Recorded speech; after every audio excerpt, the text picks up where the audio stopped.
Hello students, আজকে আমরা reflection ছায়া প্রবলেম সেট ওয়ানের পার্ট 2 দেখব। তাহলে পার্ট 1-এ আমরা কোয়েশ্চেন নাম্বার 1 to 6 করে ফেলেছিলাম। যারা ওই ভিডিওটি দেখোনি অবশ্যই দেখে নাও।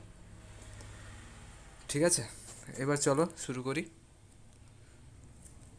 তাহলে দেখো, ফার্স্ট প্রবলেম কোয়েশ্চেন নাম্বার 7 কি বলছে, একটি অবতল দর্পণ থেকে কত দূরে একটি বস্তু রাখলে প্রতিবিম্বের আকার বস্তুর আকারের অর্ধেক হবে। তাহলে এখানে বলছে প্রতিবিম্বের আকার অর্থাৎ I equals to half of O. তার মানে এখান থেকে আমি আই বাই ও পেয়ে যাব। I by O equals to half. আর আই বাই ও মানে কি? এম। আর এম মানে কি? এম মানে ভি বাই ইউ লিখতে পারি। মড ভ্যালু হিসেবে আমি ভি বাই ইউ লিখতে পারি। তাহলে v by you equals to half, তাই তো? তো এখান থেকে আমি লিখতে পারি v equals to half u. V equals to half u. ঠিক আছে, এতদূর বুঝতে পেরেছো? এইবার আমরা কি করব, 1/v plus 1/u equals to 1/f এই ফর্মুলায় ফেলবো। এখানে আমরা জানি যে ভিটা এখানে কি হচ্ছে, নেগেটিভ হচ্ছে, আর ইউটাও কিন্তু নেগেটিভ হচ্ছে। কেন না, এখানে বলে দিয়েছে একটি অবতল দর্পণ থেকে কত দূরে একটি বস্তুকে রাখলে প্রতিবিম্বের আকার বস্তুর আকারের অর্ধেক হবে। তো প্রতিবিম্বের আকার বস্তুর আকারের থেকে ছোট হচ্ছে। তো ছোট কেবলমাত্র সৎবিম্বতেই হতে পারে, অসৎ বিম্বতে কিন্তু অবতল দর্পণে বস্তুর আকার সবসময় বড় হয়, মানে বস্তুর আকারের থেকে প্রতিবিম্বের আকার সবসময় বড় হয়। তো এটা সবসময় সৎবিম্ব গঠিত হবে। তোমরা জানো সৎবিম্ব হলে দর্পণের বাম দিকে হবে, আর দর্পণের বাম দিকে হলে ভিটা নেগেটিভ হয়ে যাবে। তো সেই জন্য আমরা ভির ভ্যাটা কিন্তু নেগেটিভে নেব। তাহলে এখানে ভ্যালুটা বসালে 1/u/2 মাইনাসে -1/u ইকুয়ালস টু -1/f। এফটাও কিন্তু নেগেটিভ। তো এখান থেকে আমি u ইকুয়ালস টু কত পাবো? 3f পাবো। এটাই হবে answer. u equals to 3f হবে এই কোয়েশ্চেনটার আনসার। আশা করি তোমরা সবাই বুঝতে পেরেছো। নেক্সট দেখো, কোয়েশ্চেন নাম্বার 8। কোয়েশ্চেন নাম্বার 8 কী বলছে, চন্দ্রের ব্যাস প্রায় 3450 কিলোমিটার, যখন চন্দ্রের দূরত্ব 35.36 ইন্টু 10⁴ কিলোমিটার, তখন একটি অবতল দর্পণের ফোকাসে 1.5 সেন্টিমিটার ব্যাসের প্রতিবিম্ব গঠিত হয়। ওই দর্পণের বক্রতা ব্যাসার্ধ কত? তো দেখো এখানে কি বলছে, অবজেক্ট কি? চাঁদ। চাঁদের ব্যাস মানে ডায়ামিটার কত দিয়েছে? 3450 কিলোমিটার। তো এটাকে মিটারে করলে কত হবে? 3450 ইন্টু 10³ মিটার, তাই না? আর কি দেওয়া আছে? ইমেজের, যেটা ইমেজ মানে প্রতিবিম্ব গঠিত হবে, তার যে ডায়ামিটার দেওয়া আছে মানে আইডি। তাহলে আইডি ইকুয়ালস টু 1.5 সেন্টিমিটার, মানে 1.5 ইন্টু 10⁻² মিটার, রাইট? আর কি দেওয়া আছে? ইউ দেওয়া আছে, চন্দ্রের দূরত্ব। ঠিক আছে, বস্তু দূরত্বটা আমাদের কিন্তু দেওয়া আছে। তাহলে ইউ ইকুয়ালস টু কত এখানে? U equals to 35.36 into 10⁻⁴ kilometre.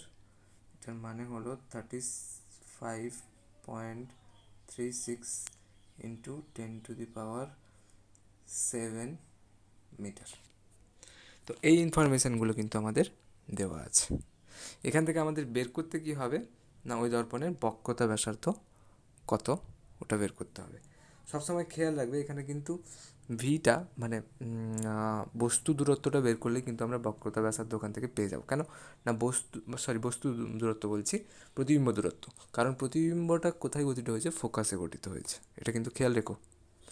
তো এখান থেকে আমরা কিভাবে করছি দেখো, আমরা জানি m equals to I by O equals to v by u, mod value নিচ্ছি। তো এখান থেকে আমি বলতে পারি যে v equals to I by O into u. তো এই ভ্যালুটা আমি যদি বের করে নিই তাহলে কিন্তু আমি ফোকাস দূরত্বটা কিন্তু পেয়ে যাব, তাই না? ফোকাস দূরত্ব আমরা কিন্তু পেয়ে যাব। তাহলে দেখো, সরি, এখান থেকে 1.5 আই এর ভ্যালু 1.5 ইন্টু 10⁻⁻2, আর এটা হচ্ছে 3450 ইন্টু 10³ ইন্টু 35.36 ইন্টু 10⁻7।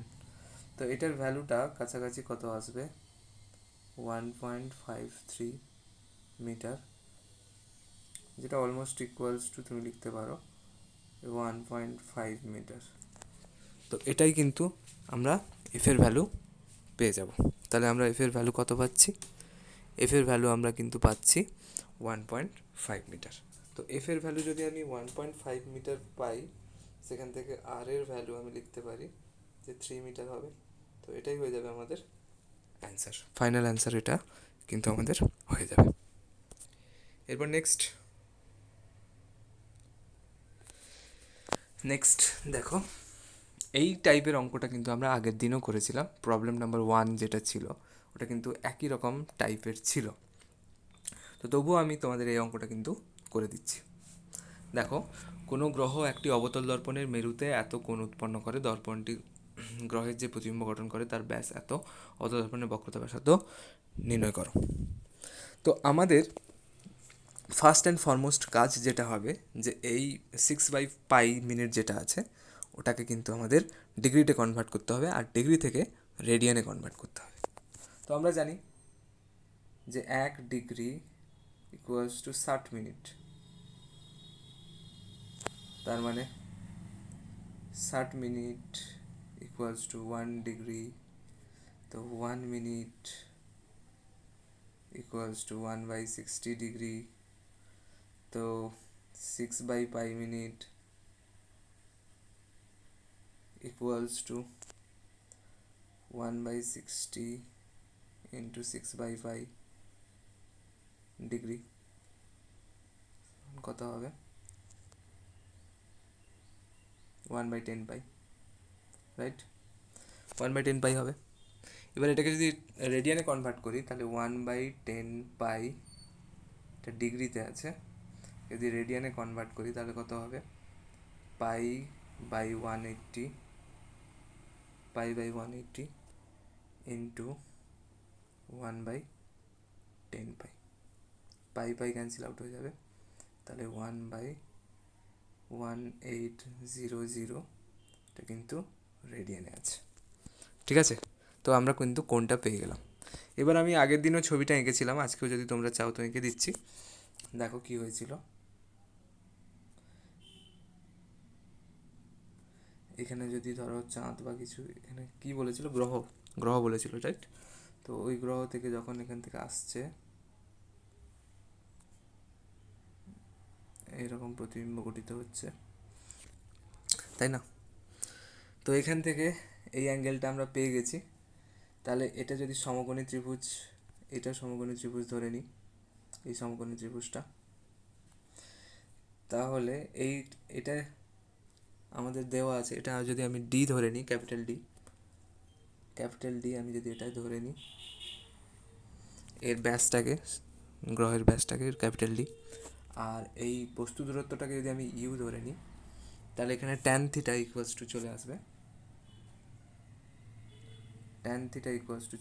ডি/ইউ, বলেছিলাম যে ট্যান খুব ক্ষুদ্র হলে সেটা থিটার ইকুয়ালস টু হয়ে যায়, থিটার ইকুয়াল হয়ে যায়। তাহলে আমি এখান থেকে লিখতে পারি theta equals to D by u. ওখান থেকে থিটার ভ্যালু আমি পেয়ে গেছি 1/1800 equals to D by u. তো এখান থেকে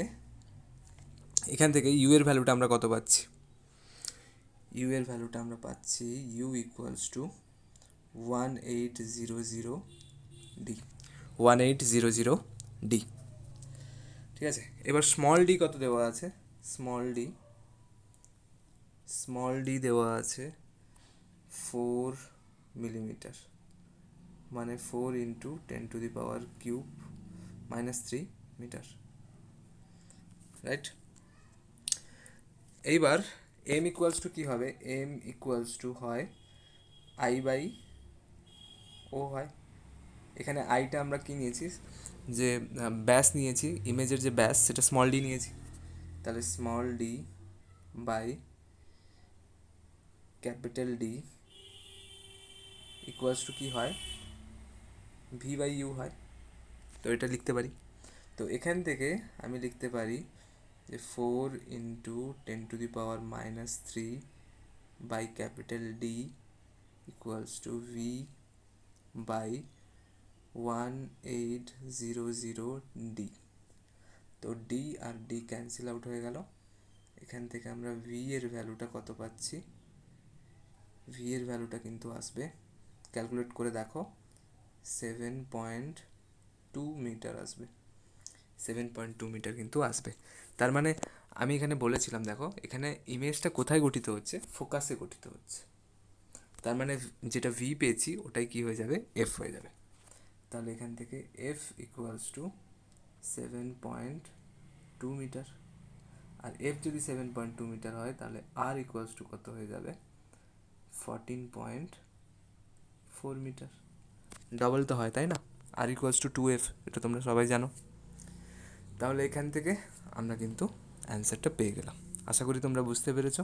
এরকম টাইপের একটা অঙ্ক আমি কিন্তু আগের ক্লাসে অর্থাৎ পার্ট 1-এ করিয়ে দিয়েছিলাম, প্রবলেম সেট 1-এর পার্ট 1। ঠিক আছে, নেক্সট কোয়েশ্চেনে চলো, টাইম ওয়েস্ট করে লাভ নেই। কোয়েশ্চেন নাম্বার 10, একজন ব্যক্তি তার নিজের চোখকে দেখতে চায় 40 সেন্টিমিটার বক্রতা বিশিষ্ট একটি অবতল দর্পণের সাহায্যে। যদি ব্যক্তিটির স্বাভাবিক দৃষ্টিশক্তি থাকে তবে তার চোখ এবং দর্পণের মধ্যে দূরত্ব কত হবে? তাহলে দেখো এখানে কি বলছে অ্যাকচুয়ালি কোয়েশ্চেনটা, যে এরকম একটা অবতল দর্পণে একটা লোক 40 সেন্টিমিটার বক্রতা বিশিষ্ট একটি অবতল দর্পণের সাহায্যে দেখছে। তাহলে ও নিজে কোথায় আছে? 40 সেন্টিমিটার দূরে, মানে নিজে 40 সেন্টিমিটার দূরে নেই, বক্রতা ব্যাসার্ধ দর্পণটার হচ্ছে 40 সেন্টিমিটার।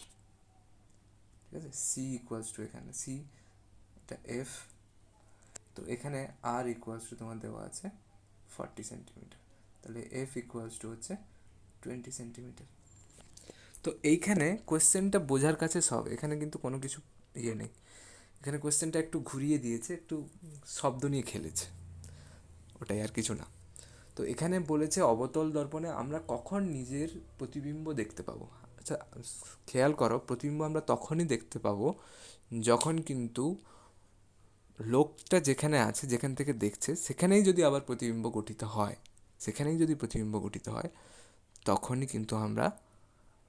তখনই কিন্তু সেই লোকটা ওর প্রতিবিম্বটাকে দেখতে পাবে। তার মানে এখানে ভি ইকুয়ালস টু ইউ, এই কন্ডিশনটা কিন্তু চলে আসছে। ভি ইকুয়ালস টু কিন্তু ইউ, তাই না? তাহলে ভি ইকুয়ালস টু ইউ, এটা কখন হয়?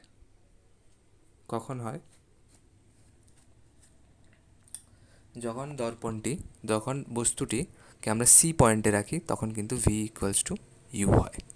এটা তোমরা জানো না অনেকে, তো জেনে নাও ব্যাপারটা। যখন এখানে আমি বস্তুটাকে রাখবো তখনই তার উল্টো প্রতিবিম্ব এখানেই গঠিত হবে। তো এই প্রবলেমটা তেমন কিছুই ছিল না, জাস্ট শব্দ নিয়ে খেলেছে, আর কিছুই না। তো এখানে তুমি ক্যালকুলেশন করেও আমরা দেখতে পারি। দেখো 1/v plus 1/u equals to 1/f। তো এখানে দুটো ইউ হয়ে যাবে, -1/u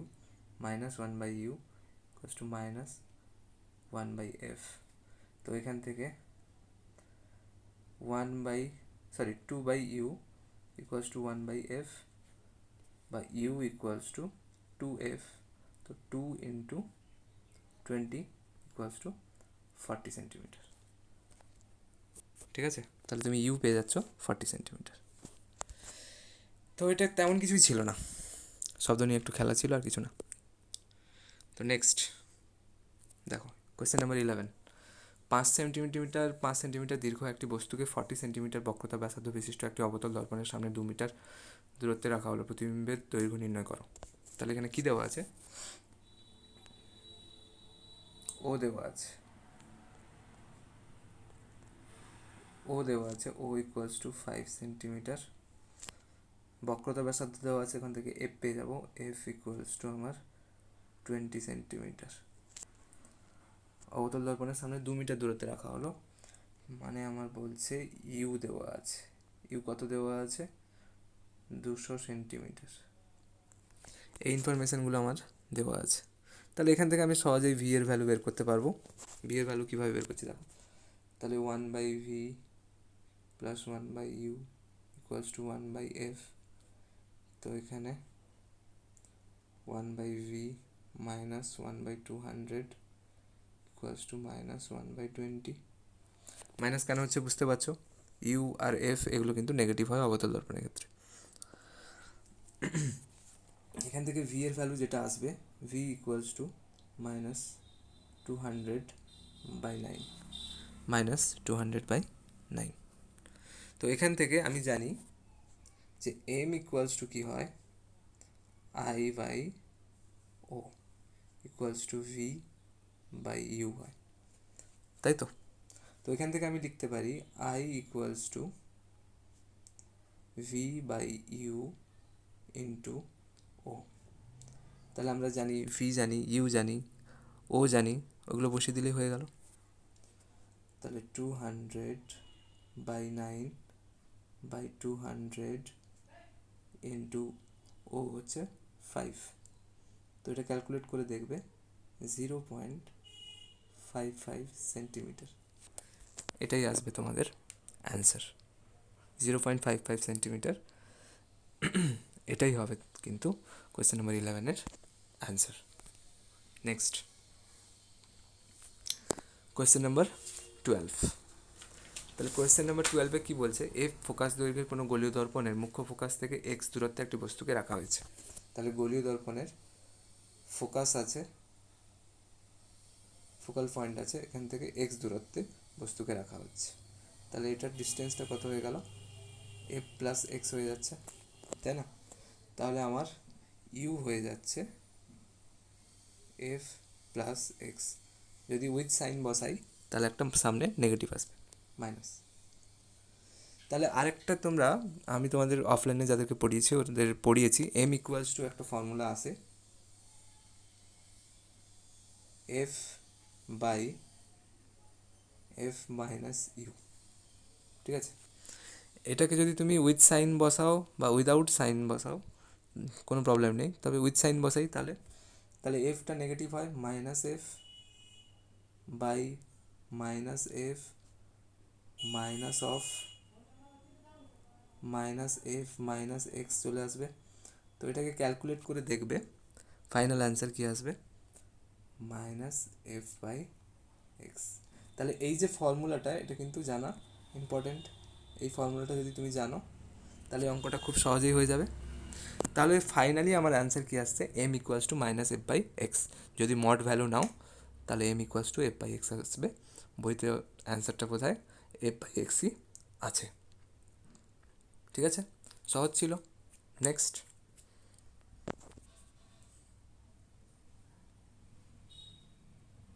দেখো, সূর্য ব্যাস স্মল ডি, এফ ফোকাস দৈর্ঘ্যের একটি অবতল দর্পণের মেরুতে থিটা রেডিয়ান কোণ উৎপন্ন করে। দর্পণ কর্তৃক সৃষ্ট সূর্যের প্রতিবিম্বের ব্যাস নির্ণয় করো। তোমাদের আমি আগের দিন বলেছিলাম যে কোয়েশ্চেন নাম্বার 1-এর যে প্রবলেমটা ছিল, কোয়েশ্চেন নাম্বার 1-এ যেটা ছিল ওটা একটা টাইপ ছিল। ওই টাইপের 3টে প্রবলেম, টোটাল 3টে প্রবলেম কিন্তু প্রবলেম সেট 1-এ আছে। তো এটা ঠিক সেই একই টাইপের অঙ্ক। এখানে আমি তোমাকে কিছুই করে দেবো না, শুধু জাস্ট ক্যালকুলেশনটা করে দিচ্ছি, আমি ছবি এঁকে বোঝাচ্ছি না, ঠিক আছে। D by you equals to theta, তাহলে U equals to D by theta. V equals to কী হবে, এফ হবে, ফোকাসে গঠিত হচ্ছে প্রতিবিম্ব। মড এম ইকুয়ালস টু কী আছে, ভি বাই ইউ আছে, equals to I by O. তো এখানে আইটাকে আমি ডায়ামিটার নিচ্ছি আইডি, তাহলে আইডি বাই ও, ওটা কি ছিল small d equals to v by u. V কত এসছে, এফ, আর ইউ কত এসছে, ডি বাই থিটা। তাহলে ID by D equals to f theta by D. তাহলে ডি আর ডি ক্যান্সেল আউট হয়ে গেলে আমার ID equals to f theta আসছে। এটাই ফাইনাল আনসার। তাহলে ইমেজ যে প্রতিবিম্ব গঠিত হয়েছে তার যে ডায়ামিটার মানে ব্যাস, সেটা কিন্তু আমরা পেয়ে গেলাম এফ থিটা, তাই না? খুবই সহজ ছিল অঙ্কটা, কিছুই ছিল না। যারা আগের ভিডিওটা দেখোনি অবশ্যই দেখে নাও, পুরো কনসেপ্ট ক্লিয়ার হয়ে যাবে। Next question number 14। তাহলে এফ ফোকাস দৈর্ঘ্যের একটি অবতল দর্পণের অক্ষ বরাবর এফ বাই 3 দৈর্ঘ্যের একটি সরু দণ্ড দর্পণের অক্ষ বরাবর স্থাপিত আছে। দণ্ডটির প্রতিবিম্ব এক্ষেত্রে সৎ বিবর্ধিত এবং দণ্ডটিকে ঠিক স্পর্শ করে আছে। বিবর্ধনের মান নির্ণয় করতে বলেছে। তাহলে দেখো এখানে বলেছে অক্ষ বরাবর এফ বাই 3 দৈর্ঘ্যের একটি দণ্ড অক্ষ বরাবর স্থাপিত আছে, অক্ষ বরাবর স্থাপিত আছে মানে দর্পণকে টাচ করে আছে।